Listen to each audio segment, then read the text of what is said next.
Bismillahirrahmanirrahim. Alhamdulillahi Rabbil Alamin. Wa salatu wa salam ala sayyidina wa nabiyyina Muhammad wa ala alihi tayyibin at-tahirin wa sahbihi al-muntajibin wa ala al-jami' al-anbiya ilahi wal mursalin. Me emrin e Allahut, të gjithë mëshirshmit, mëshirëplotit, falënderimet i takojnë Allahut të madhëruar. Paqja e bekimet e Allahut qofshin mbi profetin Muhammed, mbi familjen e tij të pastër, mbi shokët e tij të zgjedhur dhe mbi të gjithë të dërguarit dhe profetët e Allahut të madhëruar. Të dashur vëllezër dhe motra, ju përshëndes me përshëndetjen e bukur islame. Assalamu alaikum wa rahmatullahi wa barakatuh. Paqja, bekimet, mirësi dhe mëshira e Allahut qofshin mbi ju. Për sot do të flasim inshallah për temën amaneti në thënjet e profetit Muhammed dhe të ehli bejtit, paqja e Allahut qofshin mbi ta. Në ajetin 58 të surës Nisa, Allahu i madhruar thot: Bismillahirrahmanirrahim. Inna Allaha ya'murukum an tu'addu al-amanati ila ahliha. Allahu ju urdhëron që amanetet t'u ktheni atyre që u përkasin. Ky ajet i begat na mëson se ruajtja dhe kthimi i amanetit nuk varet nga dëshirat, interesat apo marrëdhëniet tona me njerëzit, por është detyrë e vendosur nga Allahu i madhruar. Ajeti kërkon që çdo përgjegjësi, pasuri, besim apo autoritet t'i jepet atij që e meriton, pa padrejtësi dhe pa mashtrim. Në këtë ajet, Allahu i madhruar na mëson se besimi i vërtet provohet me ndershmërinë, drejtësinë dhe besnikërinë në çdo amanet që ma është besuar. Por lind pyetja, cili është kuptimi i amanetit? Sipas fjalorit të gjuhës shqipe, fjala amanet është një gjë që ja lëm dikujt për ta ruajtur dhe për të kujdesur për të. Në Islam, fjala amanet, al-amanatu, nuk nënkupton vetëm ruajtjen e një sendi material, por kjo fjalë përfshin përgjegjësinë morale, ndershmërinë, besnikërinë ndaj Allahut, respektimin e të drejtave të njerëzve dhe zbatimin e urdhërave të Allahut. Amaneti është shtyllë e besimit dhe themel i karakterit islam. Edhe Kurani i shenjtë na flet për amanetin. Në ajetin 72 të surës Ahzab, Allahu i madhruar thot: Bismillahirrahmanirrahim. Inna aradna al-amanata ala as-samawati wal-ardi wal-jibali fa abayna an yahmilnaha wa ashfaqna minha wa hamalaha al-insan innahu kana zaluman jahula. Ne u ofruam amanetin qiejve, tokës dhe maleve, por ata refuzuan ta mbartin dhe u friksuan prej tij, ndërsa njeriu e mori përsipër. Vërtet, ai pra njeriu është i padrejtë dhe i paditur. Sipas këtij ajeti të bekuar, amaneti është një barrë e madhe shpirtërore që njeriu e pranoi me vullnet të plot. Kjo e bën njeriu përgjegjës për veprat e tij para Allahut fuqiplot. Ndërsa në ajetin 58 të surës Nisa, Allahu na urdhëron që amanetet t'u kthejmë të zotëve të tyre. Në këtë ajet, Allahu i madhruar thot: Allahu ju urdhëron që amanetet t'ju a ktheni atyre që u përkasin, pra të zotëve të tyre. Kurani i shenjtë, fjala e Allahut fuqiplot, e konsideron ruajtjen dhe kthimin e amanetit si cilësi të besimtarëve. Për këtë, në ajetin 8 të surës Mu'minun, Allahu thot: "Walladhina hum li amanatihim wa ahdihim ra'un", dhe ata që i ruajnë amanetet dhe premtimet e tyre. Pra ruajtja e amanetit është shenjë dalluese e besimtarit të sinqert. Kthimi i amanetit është shenjë e besimit të gjallë dhe e moralit të lartë islam. Po ashtu, profeti Muhammed dhe familja e tij e pastër, Ehli Bejti, kanë thënie të shumta për amanetin. Dhe sot do të përmend disa prej tyre. Sipas haditheve pra të profetit Muhammed dhe të Ehli Bejtit, amaneti është mas vlerësimi. Për këtë, i dashur i zemrave tona, profeti Muhammed Mustafa sallallahu alaihi wa alihi ka thënë: "Mos shikoni te shumësia e namazit, e agjerimit të tyre dhe e haxhit të tyre, e bamirësisë dhe e zërit të tyre gjatë natës për në adhurim, por shikoni të vërtetën në të folur dhe ruajtjen e amanetit." Pra, profeti na mëson se amaneti është mas vlerësimi.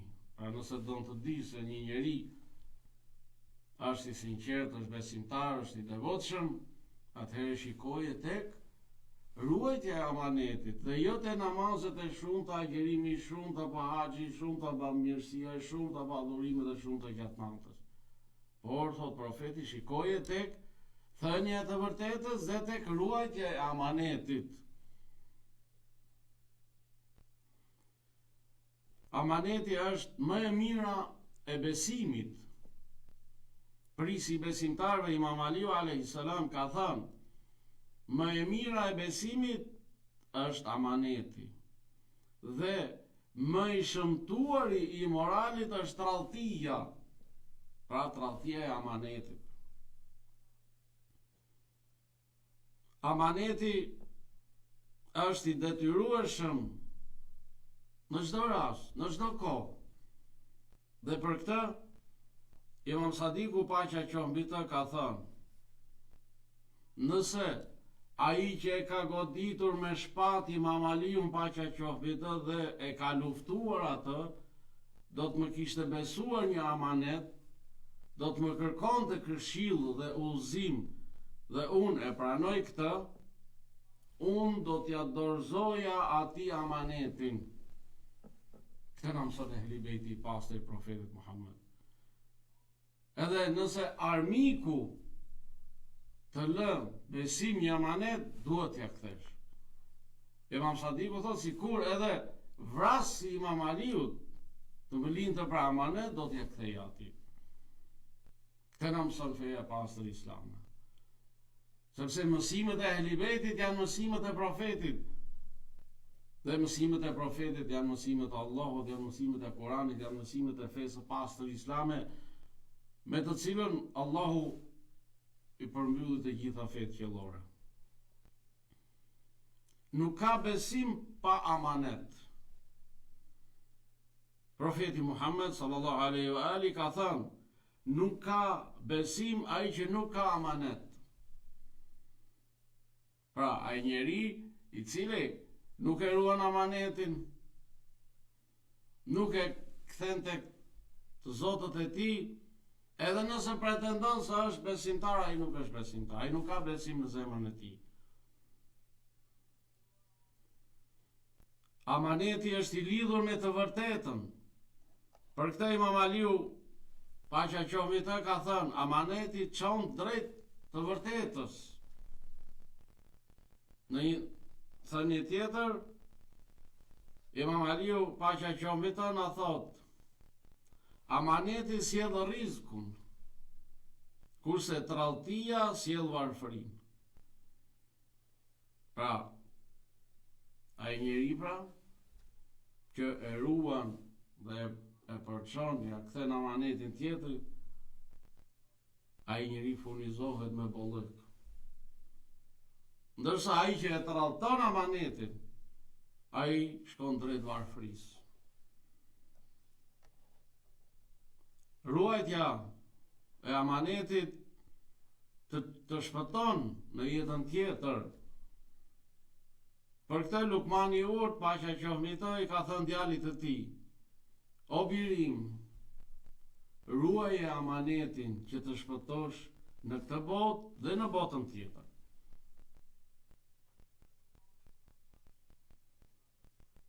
Hadithet e profetit dhe të Ehlibetit na sqaron se kujt nuk duhet t'i besohet amanetin.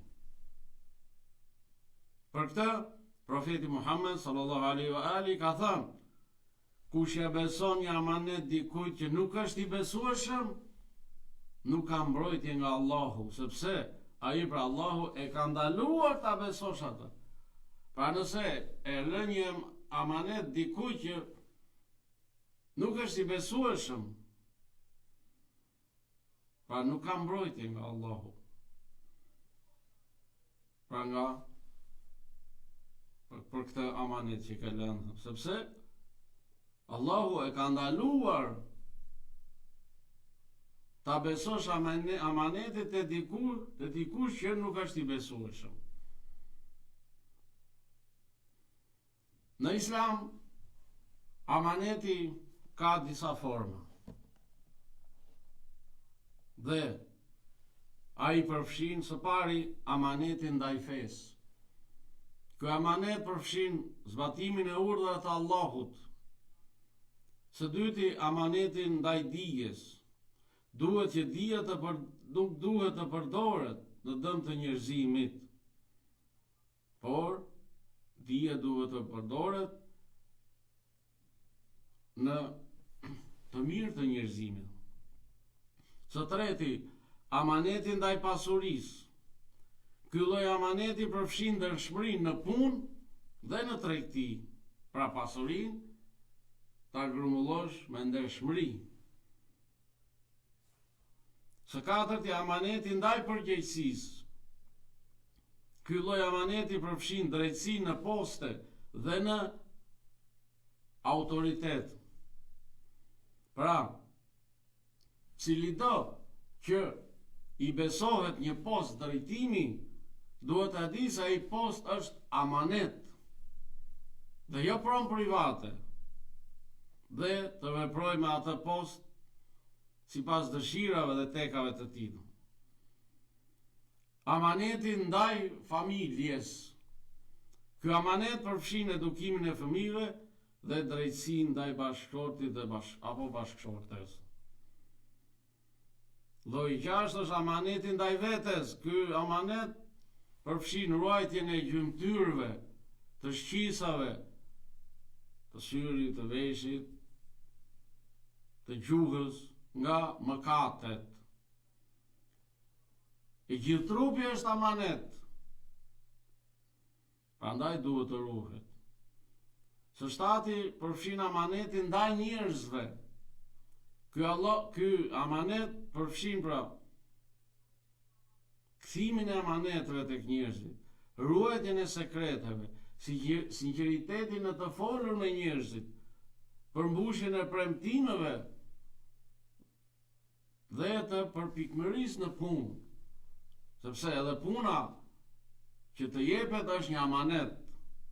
Duhet jesh i përpikt në atë punë, duhet jesh i sinqert në atë vend pune që të është dhënë, dhe jo ta tradhtosh amanetin që të është dhënë. Dhe së teti, amanetin ndaj zemrës dhe shpirtit. Ashtu si Allahu na i dhuroi zemrën dhe shpirtin të pastër, edhe ne duhet t'ia kthejmë atij të pastër nga çdo gjuna, nga çdo mëkat. T'ia kthejmë të bardhë ashtu siç na dha, dhe jo të zezë. shkelja e amanetit ka pasojat e tij. Feja islame ne na paralajmëron ndaj shkeljes së amanetit apo tradhtisë së amanetit.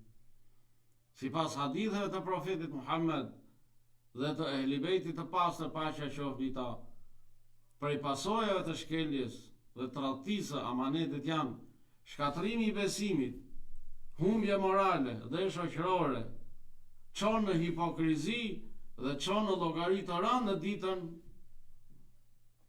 e llogaritënies në jetën tjetër. Prandaj të jemi të kujdesshëm ndaj amaneteve. Të dashur vëllezër dhe motra, bazuar pranë ato që u përmendëm më lart, themi se amaneti në Islam është urdhër nga Allahu i plotfuqishëm, është themeli i besimit, është shenjë moralit islam dhe provë e vërtet e njeriut. Një shoqëri që ruan amanetin është e qëndrueshme. Një shoqëri që e humb atë, humb besimin, humb drejtësinë dhe bekimin e Allahut. Amaneti forcon besimin mes njerëzve, sjell drejtësi dhe stabilitet, ndërsa neglizenca dhe tradhtia e tij çon në shkatërrim dhe humbje të drejtave. Përmbushja e amanetit është një shtyllë për arritjen e sigurisë dhe lidhjes sociale dhe është një nga cilësitë që ruan të drejtat në shoqërinë njerëzore në përgjithësi dhe në atë islame në veçantë. Islami e konsideron tradhtimin në amanet si një nga shenjat e hipokrizisë. Profeti Muhammed, paqja e bekimet e Allahut qofshin mbi të dhe mbi familjen e tij, ka thënë për hipokritin: kur i besohet diçka, ai tradhton. Në ajetin 27 të surës Anfal, Allahu i madhruar na thot: Bismillahirrahmanirrahim. Ya ayyuhalladhina amanu la takhunu Allaha wa rasulahu wa takhunu amanatikum wa antum ta'lamun. O ju që keni besuar, mos e tradhtoni Allahun dhe të dërguarin, e mos i tradhtoni amanetet me vetdije. Qofshim për atyre pra që i ruajnë amanetet dhe u akthejnë ato të zotëve të tyre. Allahu ju ruaj, ju bekatoft, ju dhe familjet tuaja, kudo që t'jeni. Assalamu alaikum wa rahmatullahi wa barakatuhu. Paqja, bekimet, mirësi dhe mëshira Allahut qofshin mbi ju.